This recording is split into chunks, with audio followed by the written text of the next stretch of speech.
20 साल पहले, लगभग 20 साल पहले मैं और मेरे दोस्त क्रिश्चियन, जो उस समय 21 साल के थे, एक कैंपिंग ट्रिप पर गए थे। कैंपिंग साइट तक पहुंचने के लिए हम दोनों ने क्रिश्चियन की कार में सफ़र किया था। जब हम वहां पहुंचे तो शाम का समय था और हमने मछली पकड़ने और मांस ग्रिल करने में अच्छा समय बिताया। खाने के बाद मैं जल्दी सो गया, लेकिन आधी रात में मुझे पेशाब करने की आवश्यकता महसूस हुई। मैंने टेंट खोला और बाहर चला गया। मेरी नज़र चाँद की तेज रोशनी पर गई। मैंने पेड़ों के किनारे की ओर कदम बढ़ाए और ध्यान से देखा कि कहीं आसपास कोई नहीं है। जैसे ही मैंने अपनी पैंट छिप की, मैंने जंगल में एक बड़ा अंधेरा आकार देखा। मुझे एक पल के लिए लगा कि यह एक भालू है और डर ने मुझे जकड़ लिया। लेकिन जब मैंने ध्यान से देखा तो वह आकार धीरे धीरे अंधेरे में और स्पष्ट होने लगा। यह एक इंसान जैसा दिखता था, लेकिन वह बहुत ही बड़ा था। वह धीरे धीरे मेरी तरफ बढ़ रहा था। जब वह जंगल से बाहर निकला और चांद की रोशनी में आया तो मैंने उसकी आकृति देखी। वह कम से कम 2 गुना मेरे आकार का था और उसका चेहरा बहुत बड़ा और कोणीय था, जैसे प्राचीन मानव जैसा। वह फर से ढका हुआ था और बिना कपड़े पहने था। सबसे अजीब बात यह थी कि वह एक अजीब सी आवाज़ निकाल रहा था जो मैंने कभी नहीं सुनी। यह एक तेज़ आवाज़ थी, जैसे वह अपनी आवाज़ की डोर को खरोंच रहा हो। हर बार जब मैंने इसे सुना, मेरे शरीर में झुरझुरी दौड़ जाती थी। उसका चेहरा साफ इंसान जैसा था, हालांकि फर से ढका हुआ था, और वह मुझे ऐसा लग रहा था जैसे वह मुस्कुरा रहा हो। उसके हाथों में बड़े बड़े पत्थर थे जो बास्केटबॉल के आकार के थे।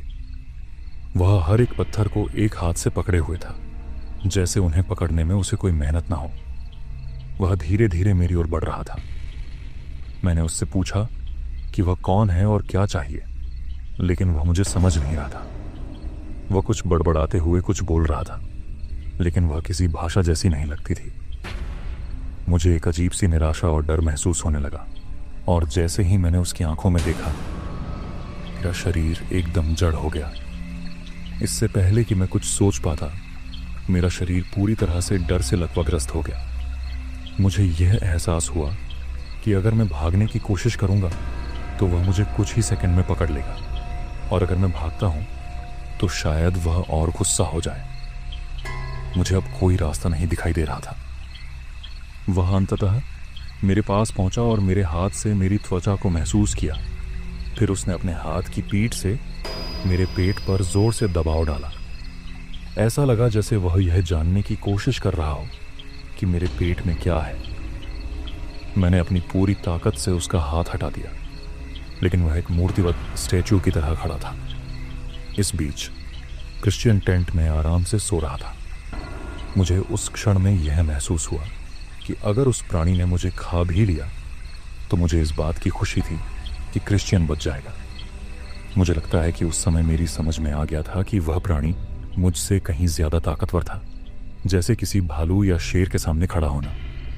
वह प्राणी मेरी आंखों में देखता रहा और उसके बाद वह धीरे धीरे मुझसे दूर जाने लगा। मुझे एहसास हुआ कि अब उसकी रुचि मुझसे ख़त्म हो गई थी, और जैसे ही वह घने जंगल में गायब हो गया, मैं घबराकर टेंट की ओर दौड़ा। क्रिश्चियन को जगाया और उसे सब बताया, लेकिन वह विश्वास नहीं कर पाया।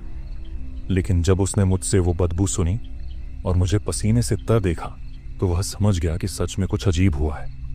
हम जल्दी से अपना सामान पैक करके वहां से निकल आए। मुझे आज भी नहीं पता कि वह इंसान था या कोई प्राणी, और वह मुझसे क्या चाहता था।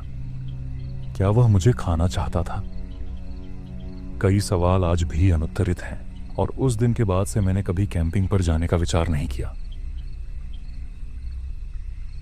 4 साल पहले, यह कहानी 4 साल पहले की है, जब मैं अपने घर से काम लौट रहा था।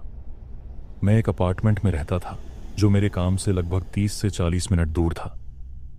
मैं शाम के वक्त काम से निकलता था और एक लंबी सुनसान सड़क से गुजरता था। एक रात करीब 11:30 या 12:25 12 बजे मैं ड्राइव कर रहा था और मेरी हेडलाइट्स ने मुझे दाहिनी ओर एक खाई में कुछ अजीब दिखाया। मैंने सिर झुकाकर देखा और मुझे एक सफ़ेद लंबा प्राणी दिखा जो खाई से बाहर निकलते हुए रेंग रहा था। मैं पूरी तरह से हैरान था। और यह प्राणी शायद 6 फीट से ज़्यादा लंबा था।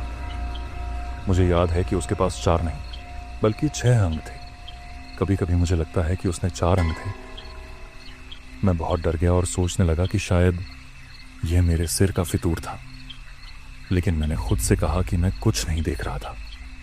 जब मैंने अगले कुछ दिनों में इसे अपनी आंखों के कोने से फिर से देखने की कोशिश की तो कभी भी वही दृश्य नहीं बना। इस घटना के बाद मैंने अपने सहकर्मियों से पूछा, लेकिन सबने मजाक उड़ाया और कहा, क्या तुमने बिगफूट भी देखा? अब तक मुझे यकीन हो गया है कि जो मैंने देखा वह सच था, और मैं हमेशा यही चाहता हूं कि वह प्राणी मुझे फिर कभी ना मिले। गाइस, एक ताज़ा खबर बताता हूं। हमारे चैनल को देखने वाले 34% लोग ने हमारे चैनल को सब्सक्राइब नहीं किया है। So please hit this subscribe button.